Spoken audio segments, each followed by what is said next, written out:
Hello friends, voice ഓണിന്റെ പുതിയൊരു വീഡിയോയിലോട്ട് എല്ലാവർക്കും സ്വാഗതം. ഇന്നത്തെ വീഡിയോയിൽ നമ്മൾ ചെയ്യാൻ പോകുന്നത് ഒരു പുതിയ ലാപ്ടോപ്പിന്റെ റിവ്യൂ ആണ്. നമ്മൾ പുതിയൊരു ലാപ്ടോപ്പ് എടുത്തിരിക്കുകയാണ്, ASUSന്റെ ടഫ് Ryzen 7. അപ്പം കുറേ നാളായിട്ട് കുറേ സെർച്ച് ചെയ്തതിന് ശേഷം വാങ്ങിയ ഒരു ലാപ്ടോപ്പാണ്. നമുക്ക് എഡിറ്റിങ്ങും റെൻഡറിങ്ങിനും ഒക്കെ നല്ല സ്പീഡായിട്ട് പറ്റുന്ന. അപ്പോൾ നമുക്ക് നേരെ അതിൻ്റെ അൺബോക്സിങ്ങിലോട്ട് പോകാം. സോ ഈ ഒരു ബോക്സിലാണ് നമുക്ക് ASUSന്റെ ഗെയിമിംഗ് ലാപ്ടോപ്പ് നമുക്ക് വരുന്നത്. അപ്പോൾ ഇതിൽ നമുക്ക് ASUSന്റെ ഒരു ബ്രാൻഡിങ് ഇവിടെ കൊടുത്തിട്ടുണ്ട്, അതുപോലെ തന്നെ DTSന്റെ ഒരു ബ്രാൻഡിങ്ങും ഇവിടെ വരുന്നുണ്ട്. സോ നമുക്കിനി ഈ ബോക്സ് ഒന്ന് തുറന്ന് നോക്കാം.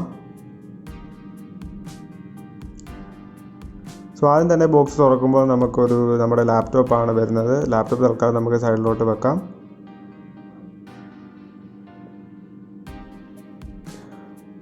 അതിൻ്റെ കൂടെ ബാക്കി വരുന്നത് നമ്മളുടെ ചാർജിങ് കേബിളും അതുപോലെ തന്നെ ചാർജിങ് അഡാപ്റ്ററും കാര്യങ്ങളും ഒക്കെയാണ് നമുക്ക് ബോക്സിനുള്ളിൽ തന്നെ വരുന്നത്.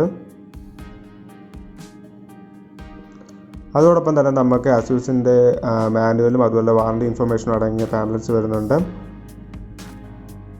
സോ ഇത്തരം കാര്യങ്ങളാണ് നമുക്ക് ASUSന്റെ ഈ ലാപ്ടോപ്പ് ബോക്സിൽ വരുന്നത്.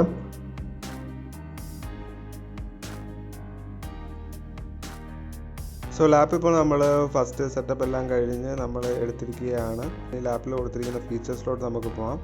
അപ്പം ലാപ്പിൽ വരുന്ന ഫീച്ചേഴ്സ് എന്ന് പറയുമ്പോഴത്തേക്കും ആദ്യം തന്നെ നമുക്ക് ASUS TUF ഗെയിമിംഗ് ലാപ്ടോപ്പ് ആണെന്ന് കൊടുത്തിട്ടുണ്ട്.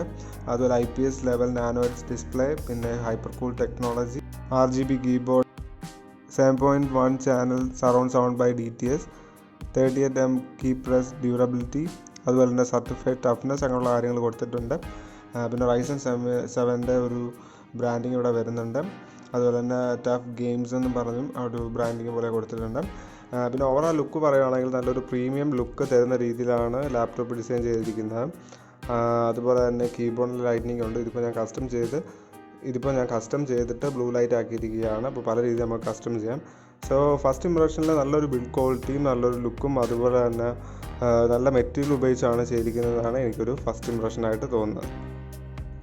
സോ ഇതിപ്പോൾ ഒരു അൺബോക്സിങ് ഫസ്റ്റ് ഇംപ്രഷൻ വീഡിയോ മാത്രമാണ്. ഡീറ്റെയിൽ ആയിട്ടുള്ള ഒരു റിവ്യൂ ഞാൻ തീർച്ചയായിട്ടും ചെയ്യാൻ ശ്രമിക്കുന്നതായിരിക്കും. സോ അതിനായിട്ട് നിങ്ങൾ വെയിറ്റ് ചെയ്യുക.